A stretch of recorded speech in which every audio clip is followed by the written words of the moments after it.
हे guys, welcome और welcome back to my YouTube channel. So guys, I hope आप सभी की प्रिपरेशन अच्छी चल रही होगी आपके आने वाले यूके पीएससी और यूके ट्रिपल एससी एग्ज़ाम्स को लेकर।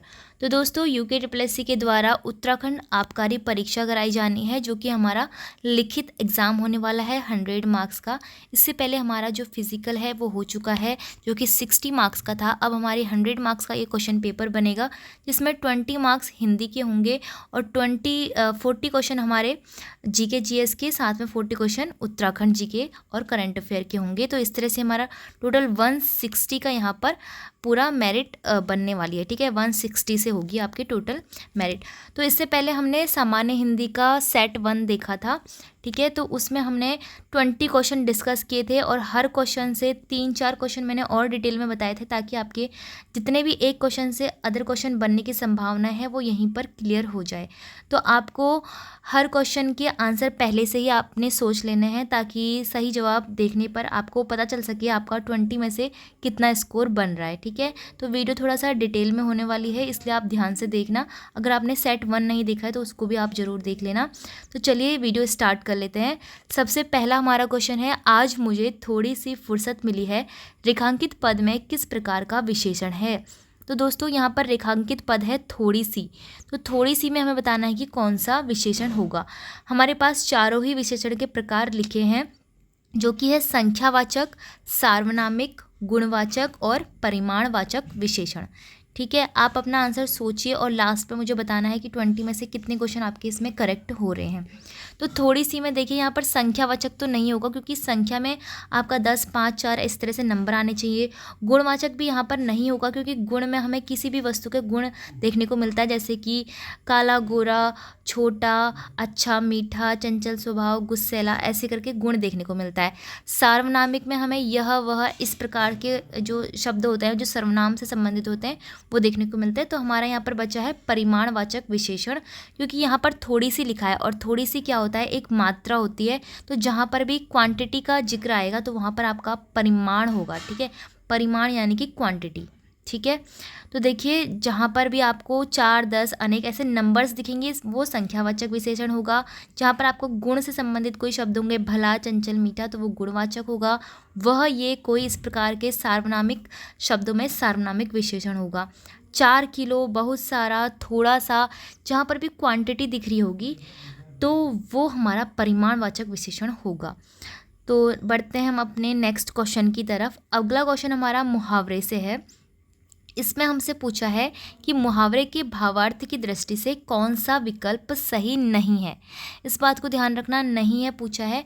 इसमें बोला है कि बाल की खाल निकालना बहुत परिश्रमी होना, कलेजा ठंडा होना, शांति या संतोष प्राप्त होना, कमर कसना यानी कि अच्छी तरह तैयार होना, फटे हाल होना यानी कि बहुत गरीब होना। तो यहाँ पर हमारा जो सही नहीं है वो ऑप्शन ए होगा, क्योंकि बाल की खाल निकालना, इसका अर्थ होता है कि किसी चीज़ की बहुत ज़्यादा छानबीन करना। ठीक है, बहुत अधिक छानबीन करना, इसका मतलब कि बाल की खाल निकालना।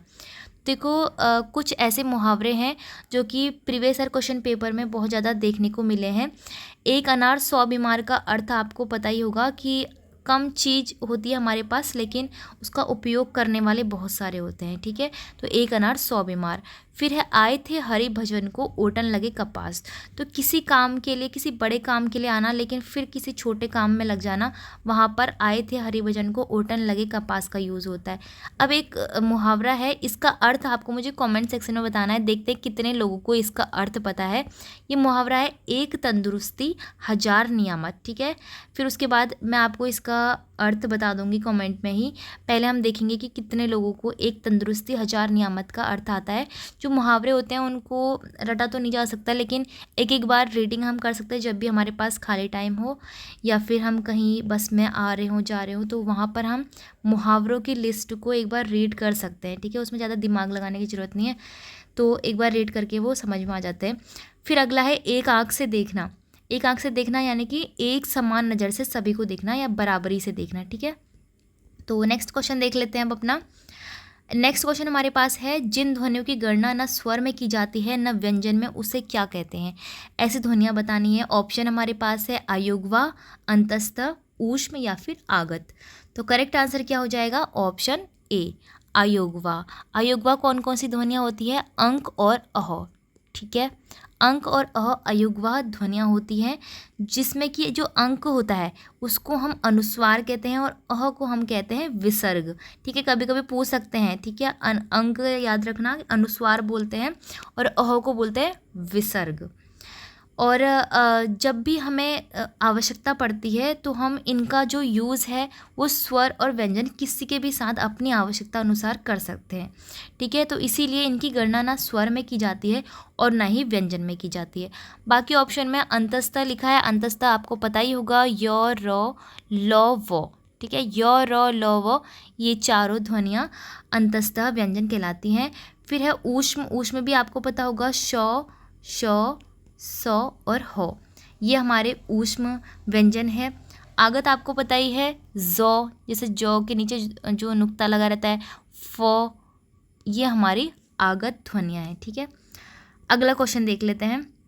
ये भी हमारा वर्णमाला वाले लेसन से है।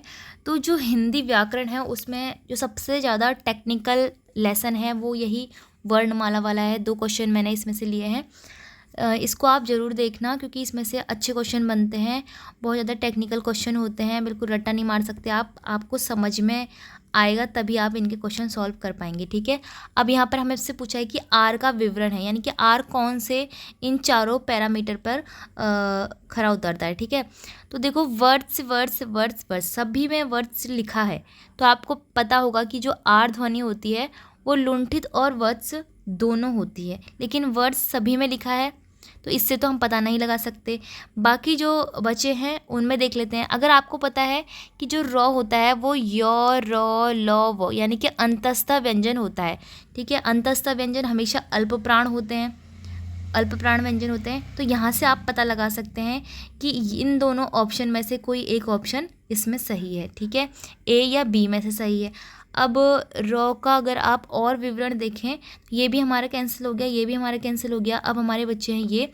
इनमें से अगर आपको कुछ पता है कि जो रॉ होता है वो सघोष है या अघोष है, तो अगर आपको पता है कि जो रॉ होता है वो सघोष है, यानी कि रॉ को बोलते समय हमारे मुंह में जो स्वर तंत्रिकाएँ हैं तो उसमें कंपन होती है, ठीक है। जैसे जिह्वा में कंपन हो रही है या फिर हमारे गले में हो रही है, ठीक है। जो भी हमारी स्वर तंत्रिकाएँ हैं उसमें वाइब्रेशन होती है, इसीलिए जो रॉ है वो सघोष बोला जाता है। घोष और सघोष एक ही बात होती है, ठीक है। कहीं पर घोष लिखा रहता है, कहीं पर सघोष लिखा रहता है। और अघोष होता है जब जहाँ पर कोई भी घर्षण हमारे मुंह के अंदर नहीं होगा, ठीक है। तो यहाँ से तो आपको पता चल गया है कि जो पहला ऑप्शन है वो बिल्कुल सही है। तो आपको ये भी पता होना चाहिए कि जो आर है वो एक रॉ है जो एक लुंठित ध्वनि है। लुंठित यानी कि ऐसी ध्वनियाँ जिनको बोलते वक्त हमारी जीवा जो होती है वो हमारे मुंह के मध्य भाग में बिल्कुल एकदम तेज़ी से फोल्ड होती है, तेज़ी से मुड़ के वापस आती है। जैसे रॉ बोलते हैं तो हम तेज़ी से हमारी जीभ मुड़ती है और वापस आती है, ठीक है। तो उन्हें कहते हैं लुंठित, ठीक है। ये क्वेश्चन हम कहीं पर देखा भी गया है, रॉ और लॉ के लिए, ठीक है। रॉ और लॉ के लिए पूछा जाता है हमेशा। तो देखो यहाँ पर नोट में आपको ज़्यादा समझ में आएगा। तो जो आर है, रॉ, आर क्यों बोल रही हूँ मैं इसको, तो जो रॉ है वो लुंठित ध्वनि है, ठीक है। लेकिन वर्ड्स के अंदर रॉ भी आता है, लॉ भी आता है, शौ भी आता है, जो भी आता है, नौ भी आता है। वर्ड्स भी इसी प्रकार की ध्वनि होती है जिसमें जिह्वा मुड़ती है तेजी से। तो वर्ड्स के अंदर रॉ भी आता है, लॉ भी आता है, शौ भी आता है, जौ भी आता है और नौ भी आता है, ठीक है। लेकिन आपसे जब सिर्फ लॉ का पूछेंगे तो सिर्फ आप उसको वर्ड्स में रखेंगे, लेकिन जो रॉ होता है वो इन दोनों में ही आता है, ठीक है। इन दोनों में ही आता है, तो ध्यान रखना है आपको, क्योंकि सारे ऑप्शन में आपका वर्ड्स पहले से ही है, ठीक है। वर्ड्स है, रॉ तो आता ही है, लेकिन लुंठित अगर जिसको पता है तो वो सीधे ऑप्शन फर्स्ट पे यहाँ पर टिक करेगा। बाकी जो अल्प प्राण वाला है वो आपको पता ही है कि जो अंतस्थ व्यंजन होते हैं वो अल्प प्राण होते हैं, ठीक है। ये भी आपको पता होगा कि क से लेकर म तक स्पर्श व्यंजन होते हैं। स्पर्श व्यंजन की संख्या टोटल 25 होती है। अंतस्थ व्यंजन हमारे पास 4 हैं। उसी प्रकार से ऊष्म व्यंजन अभी बताया मैंने आपको, श और हो, तो ये भी 4 होते हैं, ठीक है। तो देखिए, घोष और सघोष एक ही बात होती है, जिसमें कि सभी स्वर जो होते हैं वो घोष में आते हैं, सिर्फ अ को छोड़कर, ठीक है। जो अ है वो अघोष है। और अंतस्थ व्यंजन योरोलव ये भी सघोष में आते हैं, ह भी सघोष में आता है। और हर जो वर्णमाला में जो व्यंजन होते हैं उनका तीसरा, चौथा और पांचवा जो व्यंजन होता है हर वर्ग के अंदर, वो भी हमारा स्वघोष होता है। जैसे कि अगर हम बात करें क, ख, ग, घ, अड़, यहाँ पर हम देखेंगे तीसरा, चौथा और पांचवा जो लास्ट के 3 होते हैं व्यंजन, वो स्वघोष होते हैं। ठीक है, कहाँ तक? पूरे स्पर्श तक। ठीक है, क से लेकर म तक 25 स्पर्श तक ये रूल आपका फॉलो होगा। ठीक है, अघोष, अभी अगर आपने घोष याद कर लिया तो आपको अघोष याद करने की ज़रूरत नहीं है, पर फिर भी आप देख लो जो अघोष होते हैं, जो बाकी बचे आगे के जो 2 व्यंजन होंगे हर वर्ग में, वो अघोष होंगे। और यहाँ पर मैंने आपको बताया था कि सभी स्वर स्वघोष होते हैं, तो लेकिन उसमें से अ जो होता है वो अघोष होता है। तो हमने यहाँ पर सभी व्यंजन की बात कर ली, लेकिन ऊष्म की नहीं करी। तो ऊष्म में श होगा, लेकिन ह हमारा सघोष होगा। आपको सिर्फ एक याद करना है, सिर्फ आप घोष को याद करें, सघोष को याद करें, अघोष आपको याद करने की कोई ज़रूरत नहीं है। ठीक है, जो बच्चे होंगे वो सब अघोषी होंगे। ये मैंने एक छोटा सा पॉइंट लिखा है कि अनुनासिक चंद्र बिंदु को कहते हैं। ये किसी भी क्वेश्चन में आपसे क्या पता पूछ ले कि चंद्र बिंदु को क्या बोलते हैं, और आपको ऑप्शन में दे देगा अनुस्वार, अयोगवा, विसर्ग, इस प्रकार से कुछ दे देगा, तो वहाँ पे कन्फ्यूज़न होती है। तो चंद्र बिंदु को कहा जाता है अनुनासिक। ठीक है, नेक्स्ट क्वेश्चन। अब यहाँ पर हमसे पूछा है हंस पद विराम चिन्ह का प्रयोग होता है। विराम चिन्ह से क्वेश्चन है, हंस पद बताना है आपको, वाक्य पूरा करने के लिए, संकेत देने के लिए, अर्थ स्पष्ट करने के लिए, लिखने में अक्षर छूटने का संकेत देने के लिए। तो बताना है आपको जो हंस पद होता है, विराम चिन्ह है एक, ये किस लिए प्रयोग होता है। तो सही आंसर इसका होगा लिखने में अक्षर छूटने का संकेत देने के लिए। जो हंस पद होता है वो कुछ इस प्रकार से बनाया जाता है, इस प्रकार से। ठीक है, चिड़िया की चोंच की तरह ये ऊपर की तरफ बनाया जाता है। तो हंस पद के और भी कुछ नाम हैं, जैसे त्रुटि विराम, त्रुटि बोधक चिन्ह, विस्मरण चिन्ह। तो ये जो साइन है वो हमेशा वहाँ पर यूज़ होता है जहाँ पर हम लिखते वक्त कोई शब्द को छोड़ देते हैं या अक्षर को छोड़ देते हैं। जैसे फॉर एग्ज़ाम्पल मैं कल जाऊँगा, तो यहाँ पर मैंने प्रयागराज छोड़ दिया, तो यहाँ पर हंस पद लगाना पड़ा, फिर जाके प्रयागराज आया।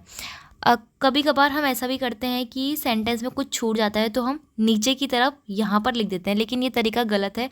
हंस पद हमेशा ऊपर की ओर ही लगाया जाता है। ठीक है, अभी नेक्स्ट क्वेश्चन है हमारा, इस चिन्ह को क्या कहा जाता है। चिन्ह आपको दिया है, डॉट के नीचे ऐसे कॉमा बनाया है। अभी पूछा है कि इसको क्या कहा जाता है। ऑप्शन है पूर्ण विराम, निर्देशक, अर्ध विराम या फिर अल्प विराम। तो करेक्ट आंसर आपका हो जाएगा इसमें अर्ध विराम। ठीक है, क्योंकि बाकी देखो पूर्ण विराम इस प्रकार से लगता है, निर्देशक ऐसे लगता है, और अल्प विराम यानी कि कॉमा ऐसे बनता है, और अर्ध विराम इस प्रकार से बनता है। अगर आपसे उप विराम पूछा होता तो उप विराम कुछ इस प्रकार से बनता है, 2 डॉट होते हैं। ठीक है, नेक्स्ट क्वेश्चन है, उड़न तस्तरी किस प्रकार का शब्द है। ऑप्शन है फारसी, संकर, अरबी या फिर तुर्की। अब इन चारों ऑप्शन में से बताना है आपको जो उड़न तस्तरी है वो किस प्रकार का शब्द है। तो देखो करेक्ट आंसर इसमें हो जाएगा ऑप्शन बी, संकर शब्द है, क्योंकि यहाँ पर उड़न और तस्तरी 2 शब्द आए हैं। ठीक है, जिसमें कि उड़न जो है वो हिंदी भाषा का शब्द है और तस्तरी फारसी भाषा का शब्द है। तो जब भी 2 भाषाओं के मेल से कोई शब्द बनता है तो उसे कहा जाता है शंकर शब्द। ठीक है, उड़न और तस्तरी ये हो गया हमारा शंकर शब्द। अगला क्वेश्चन है हमारे पास, ये हमारा प्रत्यय से है, उपसर्ग प्रत्यय वाले लेसन से भी कभी कभी बहुत ज़्यादा क्वेश्चन भी देखने को मिल जाते हैं, 2-3 भी मिल जाते हैं कभी कभी। तो इसमें पूछा है सुहावना, लिखाई और छलिया। इसमें जो प्रत्यय है उसके लिए सही विकल्प हमें बताना है, क्रम वाइज देखना है हमको कि सुहावना में कौन सा प्रत्यय है, लिखाई में कौन सा है और छलिया में कौन सा है। प्रत्यय हमेशा मूल शब्द के पीछे लगता है और उपसर्ग आगे लगता है। पीछे वाले शब्द देखते हैं हम, देखो यहाँ पे लिखा है वना, आई, इया, आवना, खाइया। तो बताना है कौन सा इसमें करेक्ट हो जाएगा। तो करेक्ट आंसर आपका इसमें है ऑप्शन सी, आवना, आई, इया। ठीक है, तो सुहावना में आवना प्रत्यय है, लिखाई में आई प्रत्यय है और छलिया में इया प्रत्यय है। इसी के सिमिलर अगर आप देखते हैं तो सुहावना की तरह एक लुभावना भी है जिसमें आवना प्रत्यय आएगा, और लिखाई की तरह चतुराई, पंडिताई इस तरह से भी है, और छलिया की तरह ही चिड़िया भी है जिसमें इया प्रत्यय आ रहा है। ठीक है, इसमें बहुत कन्फ्यूज़न होती है। ठीक है, इनको ध्यान से देखना आप। प्रत्यय के जो मूल शब्द हैं वो किस प्रकार हैं। जिनको शब्दों के मूल शब्द अलग करने आ जाते हैं तो उनको उपसर्ग और प्रत्यय में काफ़ी इजी होता है समझना। क्वेश्चन नंबर, आई थिंक ये पेज रिपीट हो गया है तो नेक्स्ट देख लेते हैं। क्वेश्चन नंबर 9 है हमारे पास। इनमें से उर्दू उपसर्ग से बना शब्द कौन सा है। उर्दू उपसर्ग, उपसर्ग यानी कि मूल शब्द के आगे एक उर्दू शब्द जुड़ा होगा। ठीक है, ऑप्शन है कपूत, 19, अधपका और खुशबू। तो इनमें से बताना है कि कौन सा उपसर्ग उर्दू भाषा का है। तो करेक्ट आंसर आपका हो जाएगा खुशबू, क्योंकि खुशबू में खू जो है ये उपसर्ग है और ये उर्दू भाषा का उपसर्ग है। किस प्रकार से, क्योंकि आपने कुछ जो है शब्द देखे होंगे इस प्रकार से, खुशनुमा होता है, खुश मिजाज होता है। तो यहाँ पर जो खुश है वो हमारा उर्दू भाषा का उपसर्ग है। अभी शायद मैंने यहाँ पर खू बोल दिया लेकिन खुश होता है। ठीक है, बोलने में कभी कभी मिस्टेक हो जाती है तो यहाँ पर ध्यान रखना। खुशबू में खुश जो है उर्दू भाषा का उपसर्ग है। ठीक है, जैसे खुशनुमा, खुश मिजाज। तो यहाँ पे कपूत में क उपसर्ग है, 19 में उन उपसर्ग है और अधपका में अध उपसर्ग है। सभी हिंदी भाषा के उपसर्ग हैं। ठीक है, अगला क्वेश्चन देख लेते हैं। इसमें पूछा है निम्न में से कौन सा शब्द स्त्रीलिंग है। ऑप्शन है ग्रह, पत्ता, सभा या फिर चंदन। तो ग्रह, बृहस्पति ग्रह बहुत बड़ा है तो ये तो हमारा पुल्लिंग हो रहा है। पत्ता गिर गया तो ये भी पुल्लिंग हो रहा है। चंदन लगा लो, चंदन खुशबूदार है, चंदन अच्छा है, चंदन पीला है, तो ये हमारा पुल्लिंग हो रहा है। सभा क्या होगा, वहाँ पर सभा चल रही है, सभा चल रही है। ठीक है, तो सभा क्या होगा, स्त्रीलिंग हो जाएगा। तो ऑप्शन सी इसमें करेक्ट हो जाएगा। नेक्स्ट क्वेश्चन है, गौ का सामान्य बहुवचन बताना है कि अगर बहुत सारी गौ होगी तो हम उसको क्या बोलेंगे। ठीक है, ऑप्शन है गाय, गौएं, गौ गौ या फिर गाय ही बोलेंगे। ठीक है, तो गौ का यहाँ पे पूछा है कि इसका बहुवचन कैसे बनेगा। करेक्ट आंसर इसमें हो जाएगा ऑप्शन बी, गौएं। ठीक है, गौएं। ठीक है, अगला क्वेश्चन है, यहाँ पर वाक्य में कारक संबंधी अशुद्धि हमको बतानी है। कारक संबंधी अशुद्धि देखते हैं। पहला है पिताजी ने मुझसे कहा, दूसरा है बंदर पेड़ पर बैठे हैं, तीसरा है यह समाचार दूरदर्शन में प्रसारित हुआ था, नेक्स्ट है 4 बजने में 10 मिनट है। तो बताना है कि कौन से में कारक संबंधी अशुद्धि है। कारक आपको पता ही होगा, कोई ने होता है, को होता है, मैं, पर, इस प्रकार से। तो यहाँ पर करेक्ट आंसर जो हो जाएगा वो सी होगा, क्योंकि यही इनकरेक्ट है। इसमें लिखा है यह समाचार दूरदर्शन में प्रसारित हुआ था, तो यहाँ पर जो है मैं इनकरेक्ट हो जाएगा, क्योंकि यहाँ पर आना चाहिए था। तो यहाँ पर अधिकरण कारक संबंधी अशुद्धि है, क्योंकि अधिकरण में ही आता है ना मैं, पर। तो यह समाचार दूरदर्शन पर प्रसारित हुआ था, यहाँ पर करेक्ट होना चाहिए था। नेक्स्ट क्वेश्चन है, जो शब्द कौन सा सर्वनाम है। तो सर्वनाम आपको पता है निजवाचक, संबंधवाचक, निश्चयवाचक, पुरुषवाचक। ये जो चारों ऑप्शन है वो सर्वनाम के भेद आपको दिए हैं। वैसे जो सर्वनाम के भेद होते हैं वो टोटल 6 होते हैं। ठीक है, ये भी हम अभी आगे देखेंगे, लेकिन इनमें बताना है कि जो शब्द कौन सा सर्वनाम है। तो देखो इसमें करेक्ट आंसर हो जाएगा पुरुषवाचक सर्वनाम, क्योंकि निश्चयवाचक में तो ऐसा होता है ना यह वह, इस प्रकार के, मतलब कि और संबंधवाचक में क्या होता है, नहीं इसमें इनकरेक्ट बोल रही हूँ मैं, ऐसा नहीं होगा। जो शब्द तो संबंधवाचक सर्वनाम होगा, क्योंकि अगर हम एग्जाम्पल देखें कि जो करेगा सो भरेगा, जो जैसा है सो वैसा है, जो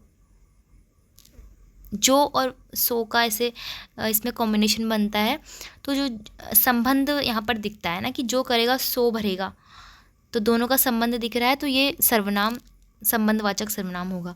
निजवाचक में क्या आता है, जैसे कि आप, मैं। तो देखो यहाँ पर हम देखते हैं इनके पार्ट्स। जो सर्वनाम के भाग हैं वो है पुरुषवाचक, जिसमें कि मैं आता है, तुम आता है, आप आता है, ये आता है। जो पुरुषवाचक सर्वनाम होता है ना, वो 3 भागों में और यहाँ पर डिवाइड हो जाता है, उत्तम पुरुष, मध्यम पुरुष और अन्य पुरुष में। उत्तम पुरुष में पहला आता है जैसे मैं, और मध्यम पुरुष में तुम, आप, और अन्य पुरुष में कौन आता है, थर्ड पर्सन आता है जैसे कि ये, वे। ठीक है। और निजवाचक में जो अपना दिखाता है कि अपना है, स्वयं का है, निज है, आप, ऐसे शब्द आते हैं। संबंधवाचक में जो 2 लोगों का संबंध बताएगा, जैसे कि जो करेगा वो भरेगा, या जो करेगा सो भरेगा, जैसा वैसा, जैसा वो है वैसा वो है। ठीक है। जैसी करनी वैसी भरनी, है ना, तो जैसा वैसा, तो संबंध दिख रहा है। निश्चयवाचक में जब हम कोई बात को निश्चय पूर्वक कहते हैं, जैसे कि वह मेरी किताब है, तो बिल्कुल निश्चित वाला टाइप का हो रहा है इसमें। अनिश्चय में कुछ डाउटफुल रहता है, जैसे कि कोई लोग अंदर आए, कुछ खाने को दे दो, कुछ पता नहीं रहता, कि अनिश्चित रहता है ये। प्रश्नवाचक में आपको पता ही है, प्रश्न वाले शब्द होंगे। अगला क्वेश्चन है, अर्चना अत्यंत सुंदर है, रेखांकित पदों का भेद बताना है। अच्छा, मैंने रेखांकित किया ही नहीं है, तो रेखा लगी है अत्यंत के नीचे। ठीक है। अब हमें बताना है कि रेखांकित पद का भेद क्या है। तो अत्यंत इसमें क्या है, प्रविशेषण है, सविशेषण है, विशेषण है, या फिर विशेष्य विशेषण है, बताना है। अर्चना अत्यंत सुंदर है, तो अत्यंत हमारा क्या हो जाएगा, प्रविशेषण हो जाएगा, क्योंकि सुंदर तो विशेषण है, लेकिन अगर विशेषण की भी कोई विशेषता बता रहा है तो वो अत्यंत शब्द है, जो कि प्रविशेषण कहलाएगा। ऐसे शब्द जो कि विशेषण की भी विशेषता बताते हैं उनको प्रविशेषण कहते हैं। ठीक है। विशेषण आपको पता ही है, जो कि किसी भी कर्ता का गुण बताते हैं, जो सब्जेक्ट का गुण बताते हैं, तो उनको विशेषण कहा जाता है।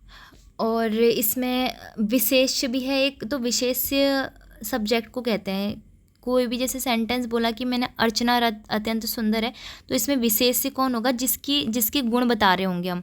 तो अर्चना के गुण बता रहे हैं, तो अर्चना विशेष्य है, सुंदर विशेषण है, अत्यंत प्रविशेषण है। ठीक है। और है तो हमारी सहायक क्रिया हो गई। अगला क्वेश्चन है हमारे पास, कौन सा कृतवाच्य नहीं दर्शाता है। आपको पता है वाच्य के कितने भेद होते हैं, 3 भेद होते हैं, कर्मवाच्य, कृतवाच्य और भाववाच्य। ठीक है। इसमें हम बताना है कि कृतवाच्य कौन सा नहीं है।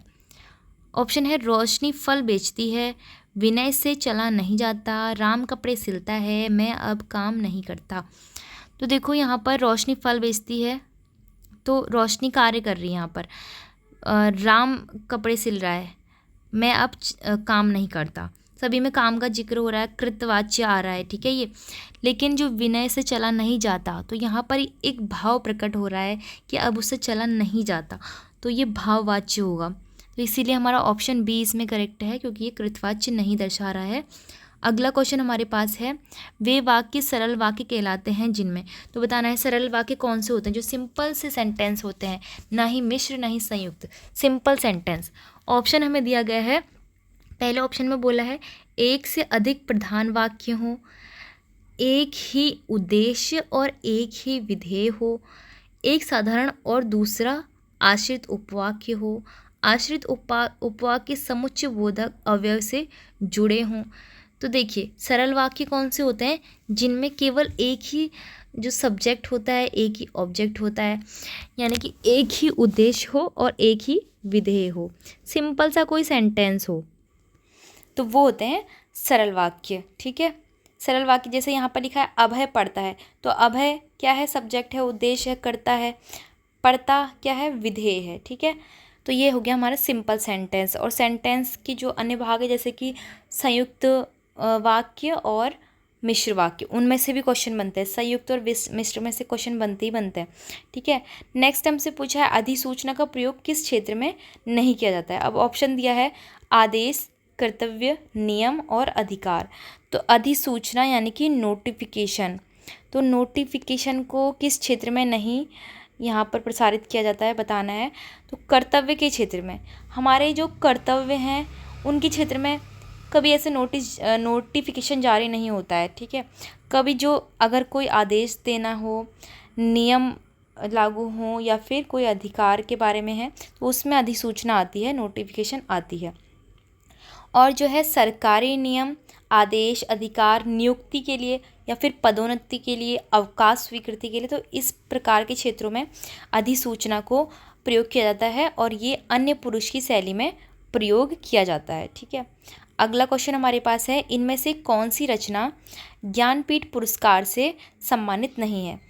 तो देखो यहाँ पर उर्वशी आपको पता ही है जो है ज्ञानपीठ पुरस्कार से सम्मानित है और ये रामधारी सिंह दिनकर जी की जो है रचना है।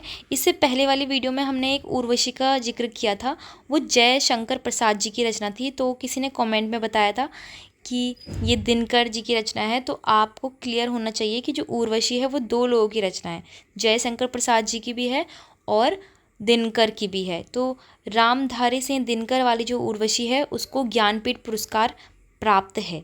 वैसे ही यामा को भी महादेवी वर्मा जी की रचना है, तो इनको भी ज्ञानपीठ पुरस्कार प्राप्त है। और फिर उसके बाद लिखा है चिदम्बरा को भी ज्ञानपीठ पुरस्कार प्राप्त है। ये सुमित्रा नंदन पंत की जो है रचना है। अब यहाँ पर बचा है बुनी हुई रस्सी।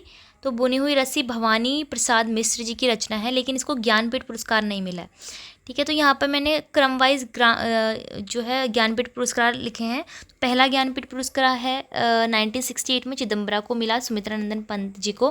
फिर उसके बाद उर्वशी दिनकर जी को, यामा के लिए महादेवी वर्मा को, लेकिन बुनी हुई रस्सी भवानी प्रसाद मिश्र की जो रचना है इसको नहीं मिला है ज्ञानपीठ पुरस्कार।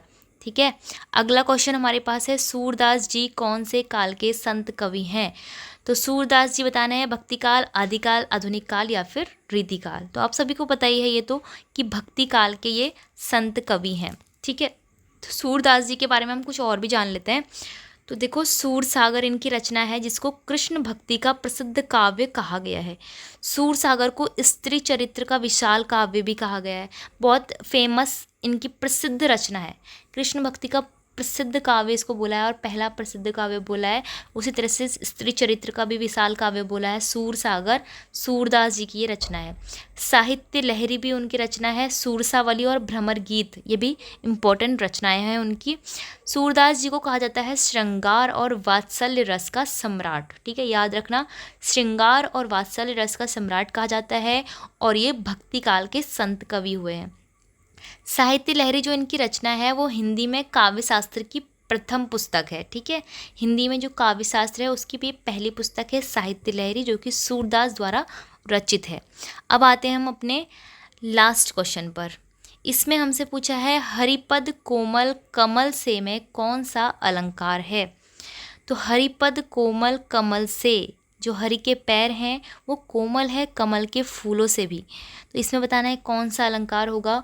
ऑप्शन आपको दिया है उपमा, उत्प्रेक्षा, यमक या फिर रूपक। तो करेक्ट आंसर क्या हो जाएगा, बिल्कुल सही है उपमा।